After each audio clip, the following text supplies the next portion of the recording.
Hello नमस्कार दर्शकों, झनक सीरियल में आप सभी का स्वागत है। आज के एपिसोड में जहाँ पे हम देखते हैं कि अप्पू को दिखाने के लिए वो लोग झनक को अप्पू दिखाने के लिए सब लोग अप्पू का हॉस्पिटल में लेके आते हैं, जहाँ पे झनक और अनिरुद्ध भी होते हैं। लेकिन अप्पू बोलते हैं मुझसे वेट नहीं हो रहा, प्लीज़ मुझे घर लेके चलो।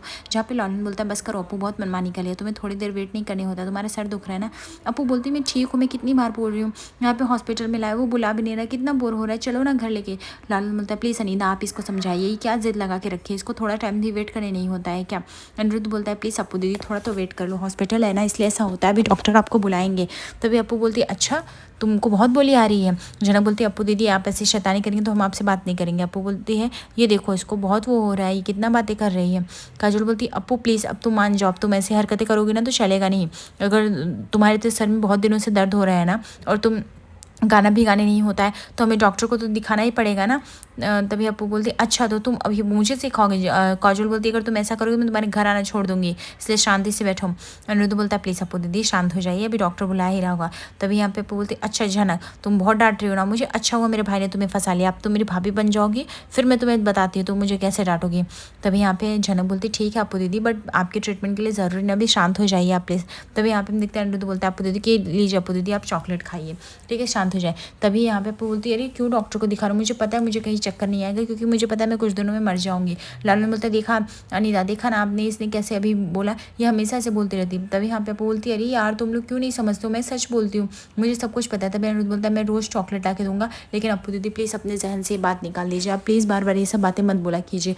तभी अप्पू बोलती अच्छा ठीक है मैं नहीं बोलूँगी, लेकिन तुम लोग भी हर बात पर मुझे डांटा मत क्या करो ना, जो बोला है वो तो सच ही बोला है ना मैंने। अनिरुद्ध बोलता है नहीं अप्पू दीदी से नहीं चलेगा।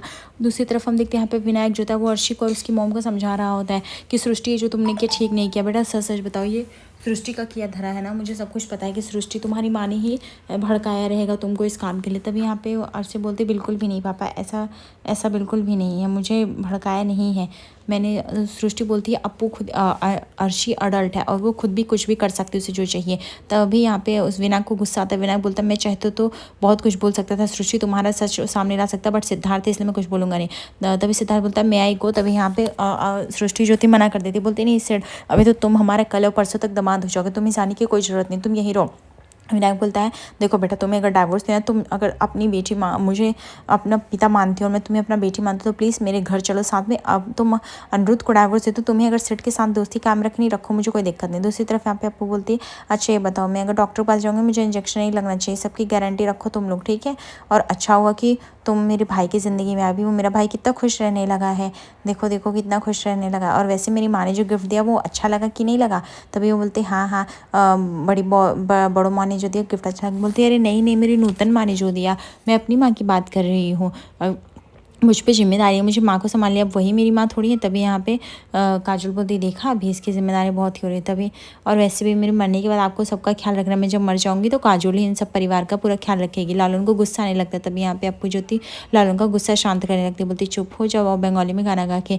तभी यहाँ पे नर्स जो होती है वो अप्पू को बुलाती है और अप्पू का अपॉइंटमेंट है। तभी अप्पू बोलती है अब मैं नहीं जाऊँगी, डॉक्टर को बोल दो उसने बहुत मुझे वेट करा है, अब मैं थोड़ा भी नहीं जाने वाली। तभी लालन बोलता है अप्पू ऐसे नादानियाँ मत करो, चलो तुम डॉक्टर गुस्सा हो जाएंगे। नर्स बोलती है आप लोग आ रहे हो या नहीं, ये सब क्या चल रहा है मुझे समझ में नहीं आ रहा, अगर आप लोग को नहीं आना तो मैं नेक्स्ट किसी पेशेंट को भेज देती हूँ, वो बेहतर रहेगा। तभी यहाँ पे अनी बोलता है अरे नहीं नहीं। तभी अप्पू वहाँ पे दौड़ के जाती है और वो नर्स के सामने खड़ी हो जाती है, बोलती कैसे भेजोगे पहले बताओ बताओ, जब मैं यहाँ से ऐसे हाथ लगा के खड़ी हो जाऊँगी, जब मैं हटूंगी नहीं तो कोई पेशेंट आपका अंदर कैसे आएगा। तभी यहाँ पे अनिरुद्ध बोलता है अप्पू दीदी बस बहुत हो गया, किसी को परेशान मत करो, चलो चुपचाप अंदर। तभी लालन और जो होता है वो अप्पू को लेके जाता है अंदर और डॉक्टर बैठाते हैं और बोलते हैं बताओ अप्पू तुमको क्या प्रॉब्लम हुई। अप्पू बोलती कुछ नहीं, बस मेरे सर में थोड़ा बहुत दर्द है और ये लोग मुझे यहाँ तक लेके चले आए, मैं मना कर रही हूँ मेरा सर दर्द ठीक हो जाएगा, बट ये लोग सुन ही नहीं रहे। तभी डॉक्टर बोलती ठीक है अप्पू लेकिन मुझे बताओ तो क्या हुआ। झनक बोलती है अप्पू दीदी शांत हो जाओ, ऐसे मत बात करो। डॉक्टर बोलती इट्स ओके झनक ये चलता है, अप्पू मुझे बोल सकती है, अप्पू बताओ तुम्हें क्या हुआ है, ऐसी क्या दिक्कत आई। तभी अप्पू बोलती कुछ नहीं, बस मुझे चक्कर आते हैं, थोड़ा सर दुखता है इसके लिए लेके आए। तभी हमें डॉक्टर पूछती है आप बताइए इनको कब तक चक्कर आते। तभी झनक बोलती है एक दिन गाना गा रहे थे अचानक से चक्कर आ गए और इनकी आंखें हमेशा ऐसे थकी थकी सी लगती है, अजीब ही चक्कर है। लग रहा था। मैं अपू बोलती है अच्छा ठीक है, अपू तुम बताओ तुम्हें कैसा लग रहा है। यहाँ पे अपू बोलते पहले प्रॉमिस करो तुम मुझे इंजेक्शन नहीं लगाओ कि तो ही। तभी यहाँ पे डॉक्टर बोलते अच्छा प्रॉमिस मैं तुम्हें इंजेक्शन नहीं लगाओ। तब दूसरी तरफ काजल इशारा करती प्लीज़ अपने फिंगर से अपने लिप्स को बंद करो, तुम बहुत बोल रही हो। अपू बोलती दिखा दिखा आपने कैसे सब लोग मुझे डांट रहे हैं, हर चीज़ के लिए डांटते रहते, जब मैं बोल रही हूँ बाबा मैं ठीक हूँ फिर भी मुझे हॉस्पिटल लेके चले आए। अरे मुझे नहीं आना हॉस्पिटल, ये इंजेक्शन लगवाना ही नहीं है। कितना दुखता है पता है ना आपको, मुझे कितना रोना आता है और मुझे तो गाना भी गाना रहता है। हाँ मुझे कितने सारे घर के काम रहते हैं पर ये लोग तो सुनते ही नहीं है। जहाँ पे झनक और अनिरुद्ध को काफ़ी चिंता हो रही होती है अप्पू की। काजोल भी समझा रहे थे अप्पू प्लीज़ शांत हो जाओ डॉक्टर को बताओ। तभी अप्पू काजोल बताती है डॉक्टर को ये 3-4 दिन से अप्पू को काफ़ी वीकनेस और चक्कर जैसा आ रहा है, उसका सर दुखता है। तभी डॉक्टर बोलते ओके लेट मी चेक। फिर डॉक्टर जो होते हैं उसको चेक करते हैं, बोलते हैं कि मैंने चेक कर लिया इतना कुछ गहरा प्रॉब्लम तो दिख नहीं रहा बट फिर भी मैं कुछ टेस्ट स्कैन लिख देती हूँ जो आपको कराने पड़ेंगे। दूसरी तरफ विनायक बोलता है ठीक है फाइनल है सृष्टि, अगर तुमने अपना ही मन ठान लिया कि तुम्हें सब कुछ चलाना है अर्शी की ज़िंदगी में तो तुम चलाओ, वैसे तुम भूली अर्शी मेरी बेटी है। सृष्टि बोलती है हाँ क्योंकि तुमने कोख में पाला है तुम तो ऐसे बात करो। अब विनायक बोलता है ऐसा नहीं पर सृष्टि मेरी बेटी है तुम्हें भी पता है, तुम जो गलत करे वो मत करो। और रही बात अनिरुद्ध को तो मैंने समझाया था सृष्टि तुम बार बार ब्लेम मत करो कि मैं अपने दामाद को नहीं सुनाता हूँ, पर अनिरुद्ध मेरा खून नहीं है, अर्शी मेरी खून है और अर्शी मेरा ब्लड है और मैं उसको समझा सकता हूँ, मैं उसे सही रास्ते पे ला सकता हूँ। और सही रास्ता यही है कि तुमको अर्शी इस बात पे ध्यान देना चाहिए, जो मैं बोल रहा हूँ उस पर तुम अमल करो। तभी सृष्टि बोलती है रियली विनायक तुम्हें लगता है तुम्हें शर्म आनी चाहिए, तुम्हारी बेटी ऑलरेडी उस कचरे जैसे घर से किसी तरह रिश्ते से बाहर आई और तुम बार बार उसको यही समझा रहे हो कि उसे ध्यान देना चाहिए। दूसरी तरफ यहाँ पे झनक बोलती है अप्पू दीदी एक काम करिए आप डॉक्टर जो भी दवाई दे रहे हो वो करा लेंगे हम टेस्ट स्कैन ना कल तक। तभी अप्पू बोलते बिल्कुल नहीं, कल मेरे भाई की शादी हमें नहीं कराना है और मैं ऐसे नहीं कर सकती, मैं तभी स्कैन कर सकती हूँ जब मेरे साथ कोई चलेगा। काजल बोलती है मैं तो चलूँगी ना। अप्पू बोलते नहीं नहीं अगर झनक चलेगी तो ही। झनक बोलते अरे मैं भी चलूँगी कोई बात नहीं। तभी लालू बोलते क्या बात कर रही हो अप्पू, कल अनीता और झनक की शादी है, तुम ये फालतू बातें बंद करो ठीक है, हम और काजल चलेंगे ना तुम्हारे चेकअप के लिए। तो इसमें क्या गड़बड़। तभी यहाँ पे अर्शी बोलती है कि ओके मैंने बहुत कुछ सहा है डैडा और मैंने ठान लिया है मैं जहाँ भी रह रही हूँ, इसलिए मुझे प्लीज़ इंटरफेयर मत करिए, मैं अपना डिसीजन नहीं बदलूंगी। तभी उसके पापा बोलते ठीक है तुमने अगर सोच लिया है तो ठीक है, तुम अपनी माँ के साथ ही ये सब करते रहो, लेकिन एक बात मेरी याद रखना बेटा जो तुम कर रहे हो बहुत गलत कर रहे हो। ऐसा कह के वो चला जाता है। इस बात का सेठ बोलता है अरे अंकल क्या मुझे उन्हें रोकना चाहिए। अर्शी बोलती प्लीज़ उन्हें लेट हिम गो, जाने दो उन्हें। और सेठ जो होता है वो मुस्कुराता है, बोलता है अच्छा चाल चला, अब तो अंकल आंटी ने मुझे और भी मजबूती दे दी है अर्शी को काबू करने में। दूसरी तरफ यहाँ पे सृष्टि जो होती है अर्शी को बढ़ावा देती, बोलती है अर्शी डोंट वरी, तुमने जो भी लाइफ में डिसीजन लिया मैं तुमसे एग्री करती हूँ, और तुम्हें कुछ भी कभी भी ज़रूरत पड़े तो वो अपनी मॉम को कॉल कर सकती हो, मैं तुम्हारे साथ कभी भी नहीं छोड़ूंगी, मैं तुम्हें हमेशा प्यार दूंगी। अर्शी बोलती रियली मॉम आपको अच्छा लग रहा है। तभी यहाँ पे सृष्टि पूछती है और बताओ आगे के लिए सर तुम्हारा क्या प्लान है शादी के लिए। तभी सिद्धार्थ जो होता है वो सारा प्लान अर्शी को और सृष्टि को सामने रखता है। दूसरी तरफ हम देखते हैं कि यहाँ पे अप्पू गाना सुनाती है डॉक्टर को, फिर सब लोग घर के लिए रवाना होते हैं। जब घर पे पहुँचते देखते हैं कि वहाँ पे रेखा यानी थम्बी जो होती है उनका पैर मोच की वजह से फिसला रहता है। तभी यहाँ पे उसने रेखा बोलती कि ये सब तुम्हारी वजह से हुआ नहीं, तुम बुरा कर रहे हो, तुम्हारे बुरे कर्मों की वजह से हुआ। तभी अनिरुद्ध बोलता है मेरे बुरे कर्मों की वजह से कैसे हुआ। बोलते अरे इस लड़की से शादी कर रहे हो तो इससे बुरे कर्म है ना, उसके श्राप लग गए मुझ पर।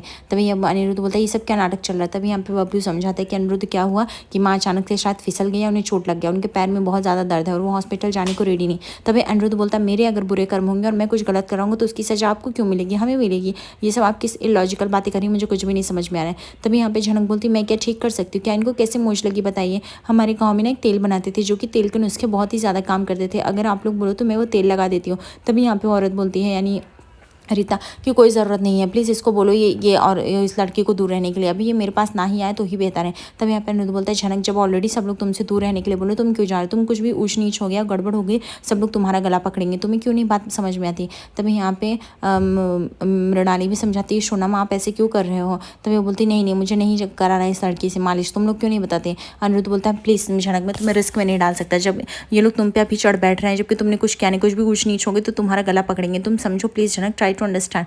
बबलू बोलता है माँ प्लीज़ बहुत जिद हो गई, प्लीज़ झनक को करने दो। तभी यहाँ पे अंजना बोलती झनक तुम लेके आओ जाओ करने के लिए।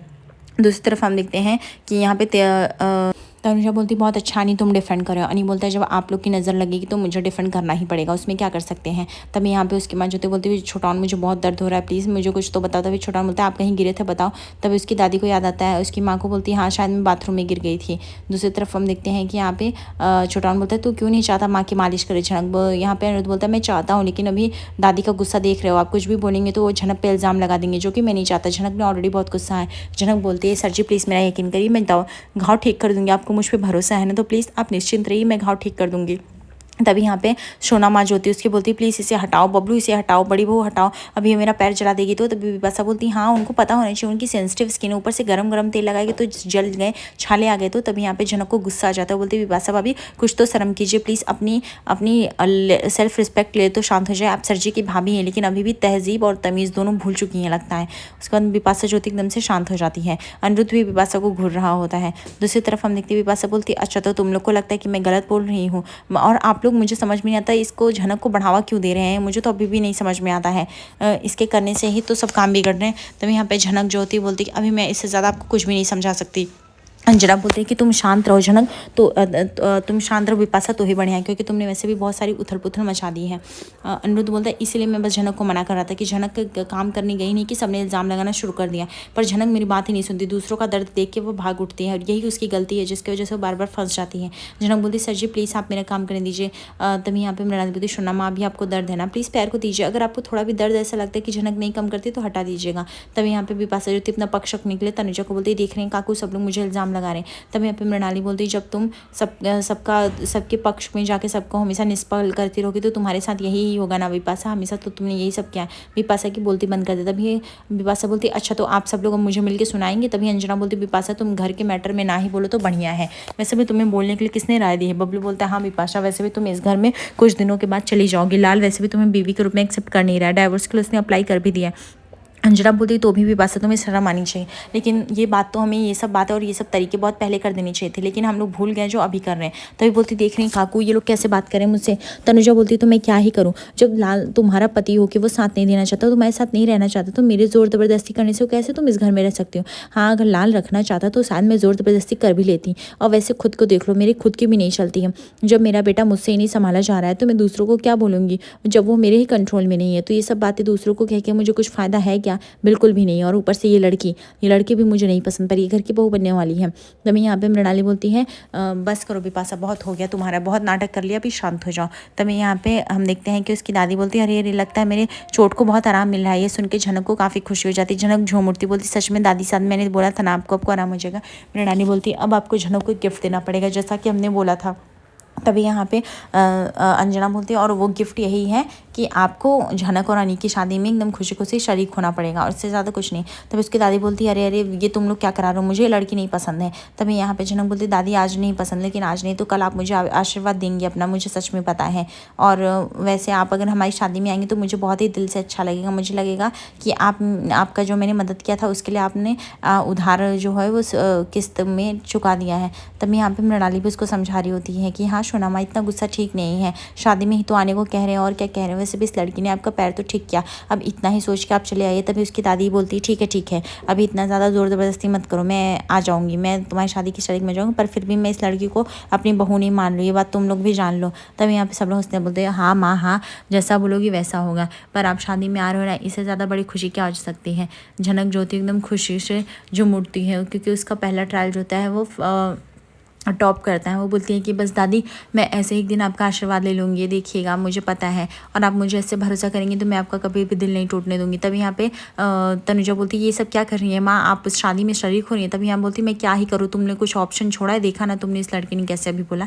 दूसरी तरफ आज रात के एपिसोड में देखेंगे सिड अपनी चाल चलता है, जहाँ पे वह अनिरुद्ध को परेशान करने के लिए बोल देता है कि अर्शी की तबीयत खराब है, अर्शी तुम्हें डाइवोर्स देने के लिए नहीं आ सकती, उसको बहुत फीवर है इसलिए वो बेड रेस्ट करी है। सुनकर अनिरुद्ध का दिमाग चकरा जाता है, सोचता है कि आखिर अर्शी ने अपना असली रंग दिखाई दिया, उसने चाल चल ही लिया, काश में पहले ही झनक की बात मान लिया होता, शादी के लिए इतना जल्दीबाजी नहीं किया तो अच्छा था। आगे एपिसोड पे से बने दर्शकों को लाइक और सब्सक्राइब करिए। धन्यवाद।